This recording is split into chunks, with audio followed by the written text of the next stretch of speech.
부동산 시장도 보겠습니다. 집값의 안정 효과가 있느냐 없느냐를 두고 논란이 벌어지고 있는 11호 부동산 대책이 서울의 이른바 한강벨트 지역의 거래를 크게 위축시킨 것으로 나타났습니다. 이런 가운데 대통령실은 추가 부동산 대책을 시사했습니다. 이한승 기자. 네, 이한승입니다. 네, 대통령실 이야기부터 보겠습니다. 11호 대책 이후에 이제 한 달 반 정도가 지났는데 또 대책이 나올 수도 있다고요. 네, 대통령실은 어제 이재명 정부 6개월 성과 보고 기자간담회를 열었는데요. 이 자리에서 강훈식 대통령 비서실장은 부동산 가격을 안정시키기 위한 정책적 준비는 다 돼 있다라고 말했습니다. 하준경 경제성장수석은 11호 대책을 두고 너무 쏠림 현상이 강했기에 브레이크를 거는 정도였다고 평가했습니다. 이어 주택 공급을 확대하기 위해 일주일에 한두 번씩 계속 점검하고 있다며 근본적으로 지방우대 정책을 확실히 해 수도권 집중이 완화될 수 있게 추진하고 있다고 덧붙였습니다. 네, 지금 11호 대책이 지역별로 미치는 영향력의 차이가 꽤 큰 상황인데 일단 아파트 거래량 측면에서는 확실히 영향을 주는 모습이죠. 네, 그렇습니다. 국토교통부 실거래가 시스템을 분석한 결과 11월 서울 아파트 거래 신고 건수는 총 2,372건을 기록했습니다. 이는 지난 10월 거래량에 비해 73%가량 감소한 수치입니다. 11호 대책으로 서울 전역이 규제 지역으로 묶인 데다 아파트의 경우 토지거래 허가구역으로 추가 지정되면서 거래가 급격히 위축된 영향으로 풀이됩니다. 특히 마포구, 성동구, 광진구, 강동구 등 한강벨트 지역의 거래량은 90%나 감소하는 모습을 보였습니다. 이미 대출 한도가 줄어든 데다 주택담보대출을 중단하는 은행들마저 늘어난 상황에서 추가 규제까지 예고되자 당분간 극심한 거래 침체는 계속될 전망입니다. SBS 비즈 이한승입니다.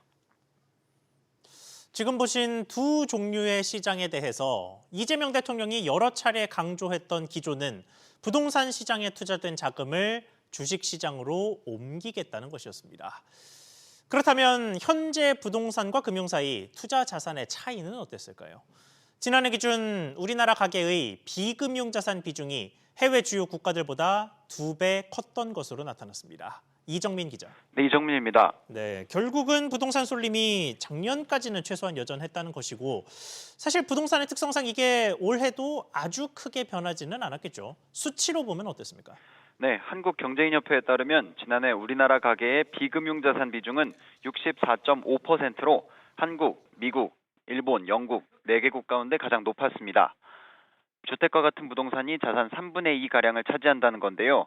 미국 32%, 일본은 36.4%였고 영국도 51.6%로 우리보다 10%포인트 이상 낮았습니다. 금융자산도 현금성 자산에 집중돼 현금, 예금 비중이 46%, 절반에 달했고 보험과 연금 비중은 29%로 나타났습니다. 네, 자연스럽게 부동산 이외의 투자는 비중이 좀 낮았겠습니다. 그렇습니다. 금융투자 상품은 24%에 그쳤는데요. 미국의 경우 우리보다 2배 넘게 많은 56%의 자산을 금융상품에 투자했습니다. 다만 일본의 경우 금융투자 상품 비중은 21%로 우리보다 낮았고 자산 절반 이상을 현금으로 갖고 있었습니다. 한경협은 배당소득 분리과세 확대와 같은 세제 지원을 통해 금융투자를 활성화하고 소득공제 장기펀드 등 장기 투자를 유도할 수 있는 방안을 마련해야 한다고 제안했습니다. SBS 비즈 이정민입니다. 해킹과 정보 유출 관련 소식으로 이어가겠습니다. 쿠팡과 SK텔레콤 등 대규모 개인정보 유출 사고를 낸 기업들이 법정 의무보험은 최소 금액으로만 가입한 것으로 나타났습니다. 최소 금액으로 가입했어도 실질적으로 배상에 문제가 없다면야 괜찮았겠지만 실질적으로 유의미한 금액도 아니었습니다. 김동필 기자. 네, 김동필입니다. 네, 일단 두 회사가 무슨 보험에 얼마나 가입을 해둔 겁니까? 네, 3,370만 명 규모 개인정보 유출 사고를 낸 쿠팡은 메리츠 화재에서 2,300만 명의 유출 사고를 낸 SKT는 현대해상에서 각각 10억 원 한도로 개인정보 유출 배상 책임 보험에 가입한 것으로 알려졌습니다. 기업의 배상 책임이 인정되더라도 조달할 수 있는 보험금이 10억 원에 불과하다는 의미입니다. 개인정보보호법은 매출 10억 원 이상, 10,000명 이상 정보를 관리하는 기업에 대해 배상 책임 보험 가입을 의무화하고 있습니다. 다만 최소 가입 금액은 규모에 따라 5천만 원에서 10억 원 수준에 그칩니다. 아무리 큰 기업이더라도 법적으로 강제할 수 있는 최고 금액은 10억 원대에 불과하다는 의미로 보상에 실질적인 도움은 주지 못한다는 지적도 나옵니다. 네, 두 회사는 뭐 쥐꼬리일지언정 이런 보험에 가입 했는데 아예 가입을 안 하는 경우도 많다면서요. 네, 그렇습니다. 의무보험이라 가입하지 않으면 시정조치나 3천만 원 이하 과태료 처분 대상인데요. 다만 파악이 어렵다는 등 이유로 개인정보보호위원회에서 실제 과태료 처분을 내린 사례는 없습니다. 올해 상반기 기준으로도 가입 대상 기업은 수십만 곳에 달하는 데 반해 실제 가입한 회사는 7천여 곳에 그치는 등 유명무실해졌다는 비판도 나왔습니다. 이에 개인정보위도 가입 대상을 줄이고 보상 범위를 넓히는 개선책을 내놓기도 했는데요. 보험업계에서는 최소 가입 금액을 1,000억 원대까지 늘려야 한다는 주장도 나옵니다. SBS 비즈 김동필입니다. 1년에 이런 해킹 사태 중에서도 실질적으로 금전적인 손해가 벌써부터 발생한 경우는 상대적으로 적습니다. 그 와중에 수백억 원대 해킹이 발생한 가상자산 거래소 업비트의 구체적인 해킹 상황이 파악됐습니다. 신성우 기자. 네, 신성호입니다. 네, 규모를 보니까 1,000억 개가 넘는 가상자산이 유출된 상태였는데 더 놀라운 게 이게 1시간도 채 걸리지 않았다는 거죠. 네, 그렇습니다. 정확하게는 54분 만입니다. 이번 해킹은 지난달 27일 오전 4시 42분부터 5시 36분까지 이뤄졌습니다. 이 사이 무려 1,040억 6천만 개에 달하는 가상자산이 유출된 것으로 확인됐습니다. 환산하면 초당 약 3,200만 개씩 빠져나간 건데요. 액수로는 445억 원어치에 달합니다. 시간과 유출 규모도 문제지만 업비트가 늑장 신고를 했다는 의혹도 제기되고 있습니다. 업비트가 금융감독원에 해킹 사실을 처음 보고한 시점이 오전 10시 58분인데요. 해킹 시도가 이뤄진 지 무려 6시간이 지난 뒤입니다.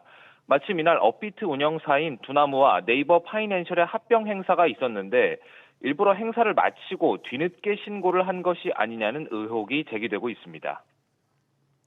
네, 그런데 수백억 원대 해킹을 당한 업비트가 제재를 안 받을 가능성도 있다면서요? 네, 거래의 안전성과 신뢰성 확보 의무 등을 규정하고 있는 전자금융거래법 적용 대상에 가상자산 사업자는 포함되지 않기 때문입니다. 별도로 가상자산법이 있긴 하지만 전금법과 비슷한 수준의 의무를 부과하고 있지는 않습니다. 중징계로 이어지기 어려울 것이란 관측이 나오는 이유인데요. 이에 금융당국이 가상자산법 2단계 입법 시 해킹 전산 사고에 대한 배상 책임을 부과하는 방안을 검토 중입니다. 이찬진 금융감독원장도 앞서 이번 사고와 관련해 그냥 넘어갈 성격의 것은 아니라고 지적한 바 있습니다. SBS 비즈 신성우입니다. 다음 소식입니다. 연말 찬바람과 함께 은행에 불어닥친 대출 한파가 멈출 줄 모르는 모습입니다. 특히 주택담보대출을 중심으로 금리가 급등해 한 달 반 사이 0.5%포인트나 뛴 것으로 나타났습니다. 정보윤 기자. 네, 정부인입니다. 네, 그러면 은행 대출 금리가 지금 어느 정도나 됩니까?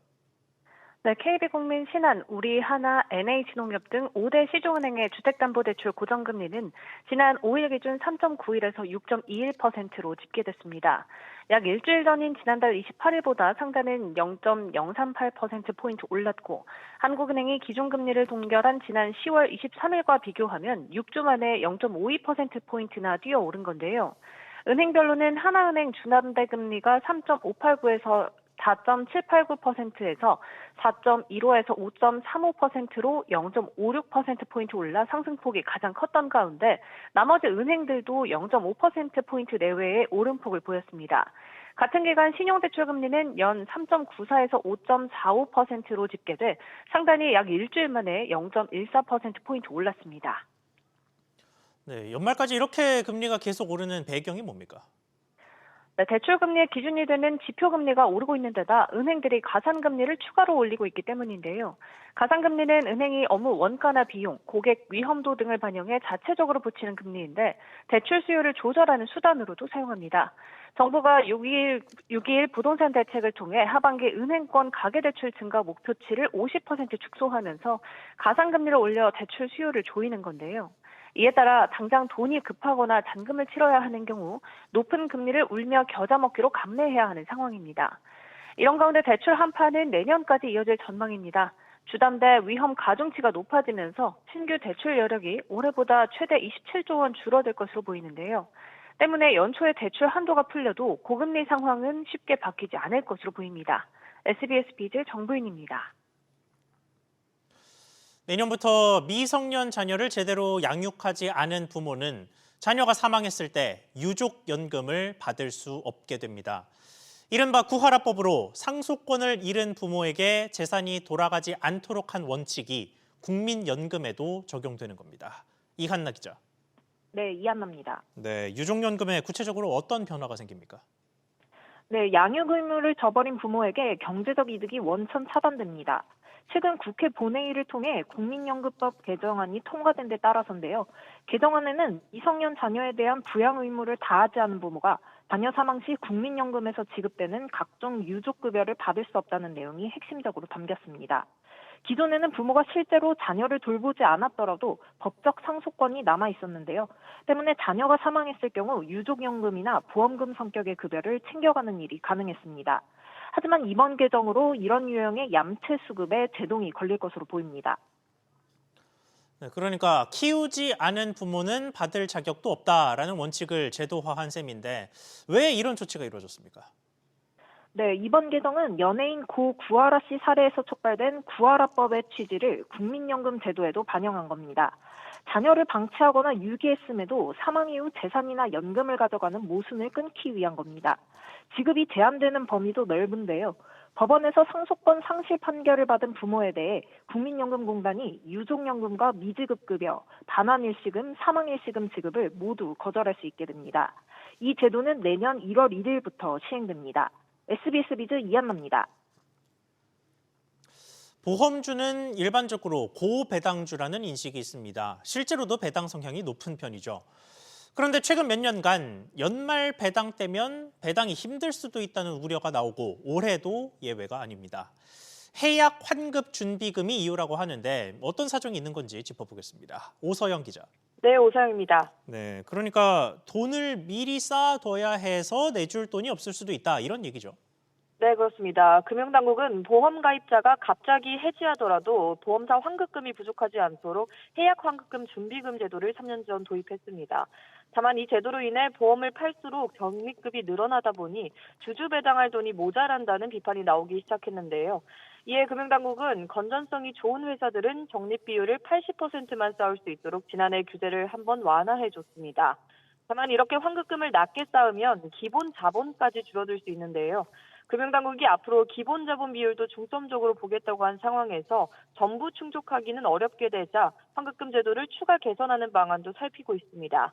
다만 당국은 환급금을 쌓느라 보험사들이 배당을 못하는 건 아니라는 입장인데요. 해당 제도를 도입한 지 3년째며 애초에 보험사들이 과도한 사업비를 지출하게 되면서 배당 여력이 줄어든 게 근본적인 원인이라고 지적했습니다. 또 환급금을 쌓는 만큼 법인세를 내지 않기 때문에 보험사들의 부담만 늘어나는 건 아닙니다.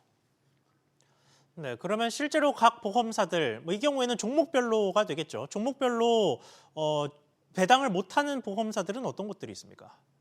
네, 대형사 보험사 중에 현대해상과 하나해상이 지난해 킥스 비율을 높이지 못해서 해약 환급금 준비금 문제로 배당을 실시하지 못했는데요. 이 회사들은 올해도 전망이 어둡습니다.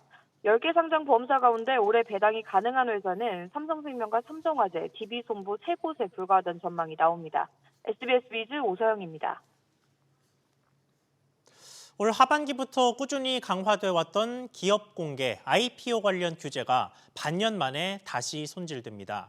수요 예측 참여 요건을 어기면 최대 2년간 참여할 수 없었는데 반년으로 부담이 크게 줄어듭니다. 이민우 기자. 네, 이민호입니다. 네, IPO 관련 문턱이 낮춰진다고요. 네, 금융투자협회는 올해 하반기부터 강화된 IPO 수요 예측 규제를 내년부터 일부 완화합니다. 기존에는 수요 예측 참여 요건을 위반하면 위반 유형과 관계없이 최대 24개월 동안 공모주 수요 예측 참여가 제한됐습니다. 다만 내년부터는 업력과 운용자산, AUM 같은 핵심 요건을 제외한 부가 요건을 위반할 경우 참여 제한 기간이 6개월로 줄어듭니다. 이에 따라 인력과 시스템 등 내부 통제, 신청과 배정 절차 오류, 실수 등 부가 요건을 위반의 경우는 경감된 조치를 취하겠다는 겁니다. 의무 보유 확약 위반의 경우 사후 수습의 범위도 더 넓어졌습니다. 기존에는 확약 준수율이 80% 이상일 경우에만 제재의 일부를 경험했지만 이번 개정으로 펀드나 신탁 같은 위탁재산 계좌의 확약 준수율은 자율규제위원회가 인정하는 범위에서 결정할 수 있도록 변경됩니다. 금투협은 불성실 수요 예측 등 참여자 제재와 관련해 추가 제도 정비를 통한 합리화라고 설명했습니다. 네, 아무래도 최근 들어 조금씩 살아나는 조짐을 보이고 있는 IPO 시장에 힘을 좀 더 실어보겠다 이런 의도로 읽힙니다. 그렇습니다. 하반기부터 강화된 IPO 규정으로 인해 기관들이 관망 모드로 들어서면서 IPO 시장 한파가 이어져 왔다는 지적이 제기됐는데요. 한국거래소에 따르면 올해 신규 상장 종목 전망치는 109개로 1년 전 148개와 비교해 26% 줄었습니다. 5년 사이에는 최소치입니다. 다만 지난달 들어서는 제도가 일정 부분 안착되면서 흥행 사례가 나오는 등 시장이 서서히 온기를 되찾는 모습입니다. 이번 규제 완화가 이런 회복 흐름에 탄력을 더해 내년 IPO 시장 활성화로 이어질지 주목됩니다. SBS BG 이민호입니다. 고혈압이나 당뇨 같은 만성 질환들은 물론 병원 치료도 중요하지만 일상에서의 건강 관리가 특히 더 중요합니다. 평소에 건강을 관리하면 병원에서 돈을 덜 쓸 테니 건강보험 재정 측면에서도 중요하죠. 이런 가운데 정부가 건강 관리를 잘 할 경우 혜택을 주던 시범 사업을 대폭 확대하는 것으로 확인됐습니다. 어떤 시범 사업인지 단독 취재한 기자 연결해서 짚어보겠습니다. 정윤영 기자. 네, 정은영입니다. 네, 흔히 걸으면 돈 준다라고 유명해진 사업으로 우리 지역은 해당 안 되나 이렇게 알아보셨던 분들도 있으실 텐데 구체적으로 무슨 사업에 무슨 변화가 생깁니까? 네, 정식 명칭은 건강생활 실천 지원금제입니다. 참여할 수 있는 대상자는 예방형과 관리형으로 나뉘는데요. 예방형은 만 20세에서 64세 중 건강관리가 필요한 국민, 관리형은 고혈압, 당뇨병 환자입니다. 관리형 사업은 전국적으로 실시되고 있지만 예방형은 서울 노원, 경기 안산, 전북 전주 등 15곳만 진행되고 있는데요. 정부가 예방형 시범지역을 50곳까지 이달 중 확대할 예정입니다. 또 건강관리를 통해 얻은 포인트는 온라인 쇼핑몰이나 전국 의원에서 진료비로 사용할 수 있는데요. 의원에서 사용 시 카드를 발급받은 뒤 진료비를 결제해야 되는데 이 과정이 고령자들에게는 어렵다는 지적이 있어 해당 절차를 생략하는 방안도 준비 중입니다. 현재 관련 시스템 정상 작동 확인을 위해 시범 테스트가 진행되고 있습니다. 네, 정부가 이런 사업 확대를 결정한 배경은 뭡니까? 네, 초기 건강관리에 돈을 쓰는 게 건강보험 재정을 지키는 일이라는 판단에서입니다. 정부는 당장 내년에 건강보험이 적자로 전환되고 2033년이면 준비금이 소진될 것으로 예상했는데요. 이와 관련해 지난 9월 구윤철 경제부총리는 노력은 적고 보장은 큰 것이 문제라며 사전적으로 건강을 유지해 인센티브를 주면 건강보험의 수혜를 받는 사람이 줄어 지출도 절감될 것이라고 말했습니다. 이에 정부는 현재 시범 운영 중인 건강생활 실천 지원금제를 본격적으로 확대하는 한편 보건소 등에서 제대로 활성화되지 못한 유사 사업들도 함께 넓히는 방안을 검토하고 있습니다. SBS 비즈 정윤영입니다. 쿠팡 개인정보 유출 사태 파장이 커지면서 이 틈을 노리고 쿠팡 이츠의 경쟁 배달앱들이 고객과 점주 확보에 나서고 있습니다. 소비자 할인 혜택을 늘리는가 하면 점주 편의성을 높이기 위한 서비스 개선도 이루어지고 있습니다. 취재기자 연결해 보겠습니다. 신채연 기자. 네, 신채원입니다. 네, 일단 쿠팡이츠와 가장 1위 다툼이 치열한 게 배달의 민족이죠. 움직임이 어떻습니까? 네, 배민은 1인 가구 주문 수요를 겨냥한 한 그릇 서비스를 오는 16일부터 강화합니다. 점주마다 한 그릇 메뉴를 할인할 수 있는 기간이 최대 92일로 제한돼 있었지만 이를 무기한 적용하고 한 그릇 할인가 노출 정책도 변경하는 등 점주 확보에 나선 겁니다. 요기요도 고객이 주문할 때마다 주문 금액의 최대 13%까지 현금 같은 포인트로 적립해주는 무한 적립 서비스를 오늘 시작했습니다. 네, 이런 가운데 실제로 쿠팡 이츠에서도 소비자들이 이탈하는 조짐이 나타나고 있습니까? 네, 그렇습니다. 자영업자 커뮤니티에는 쿠팡이츠 주문이 줄었다는 점주들의 호소가 잇따르고 있는데요. 쿠팡이츠 주문이 아예 안 들어온다, 실수로 껐나 할 정도로 3일째 주문이 0건 등의 글이 올라오기도 했습니다. 개인정보 유출 사태가 발생한 이후 쿠팡의 일간 이용자 수는 1,600만 명대로 떨어졌는데요. 모바일 인덱스에 따르면 지난 5일 쿠팡의 일간 활성 이용자는 1,618만 명으로 사태 이후 이용자 수가 가장 많았던 지난 1일과 비교하면 4일 만에 180만 명 넘게 빠졌습니다. SBS 비즈 신채원입니다. 10년 넘게 국가대표 선수들의 공식 후원사로 국민 브랜드라고 해도 과언이 아닌 노스페이스가 소비자들의 공분을 사고 있습니다. 오리털 패딩을 거위털로 표기해 판매한 사실이 드러나면서 소비자들 집단 행동 조짐도 보이고 있는데요. 취재기자 연결해 보겠습니다. 최나리 기자. 네, 최나리입니다. 네, 특히 최근에 시민단체가 움직임을 주도하고 있죠. 네, 한국소비자연맹은 공정거래위원회 신고와 집단 분쟁 조정 신청 등을 통한 소비자 피해 구제 절차를 검토하고 있다고 밝혔습니다. 참여연대도 조만간 구체적인 대응 방안을 논의할 것으로 보입니다. 이번 논란은 최근 온라인 쇼핑몰 무신사에서 판매된 노스페이스의 대표 제품 눕시 패딩 일부에서 충전재 혼용률이 잘못 기재된 것이 확인되며 불거졌습니다. 온라인상 제품 설명에는 거위 솜털 80%, 깃털 20%로 표기되어 있었지만 실제로는 재활용 오리털이 사용됐습니다. 거위털은 오리털보다 보온성이 뛰어나 비싼 방한 소재로 알려져 있습니다. 혼용률 오기재는 표시광고법 위반 가능성이 있습니다. 네, 그리고 이게 앞서 봤던 해킹 사태들과도 묘하게 겹치는 부분이 있는 게 조사를 할수록 새로운 문제가 드러나고 있죠. 네, 노스페이스를 운영하는 영원 아웃도어는 문제가 커지자 전수조사를 통해 충전재 혼용률이 오기재된 제품을 추가로 확인했다고 밝혔습니다. 해당 제품은 2023년부터 2025년 사이 판매된 눕시 숏 자켓 등 13개 품목입니다. 이들 제품은 인기 연예인 차은우와 전소미 등이 모델로 나서면서 열풍에 가까운 판매고를 올린 제품인데요. 노스페이스는 무신사 등을 통해 문제의 제품을 구매한 고객들에게 환불 절차를 순차적으로 개별 안내하고 있다고 설명했습니다. SBS 비즈 최나리입니다. 연말 모임이나 행사에서 많이 쓰이는 장식용 냅킨에서 유해물질인 폼알데하이드가 검출됐습니다. 서울시 보건환경연구원은 온 오프라인에서 판매되는 수입산 냅킨 100여 종을 검사한 결과 폼알데하이드 8건, 형광증백제가 14건, 벤조페논이 23건 미량 나왔다고 밝혔습니다. 연구원은 장식용 냅킨을 입이나 손을 닦는 용도나 음식에 직접 닿는 용도로 사용하지 말아야 한다고 강조했습니다.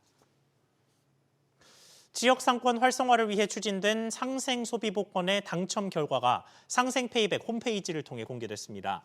중소벤처기업부는 이번 2차 당첨 발표에서 1등 20명에게는 각각 2천만 원이, 2등 40명에게는 200만 원씩, 3등 1,140명에게는 100만 원씩, 그리고 4등 3,800명에게는 각 10만 원어치의 디지털 온누리 상품권이 내일부터 순차 지급된다고 밝혔습니다.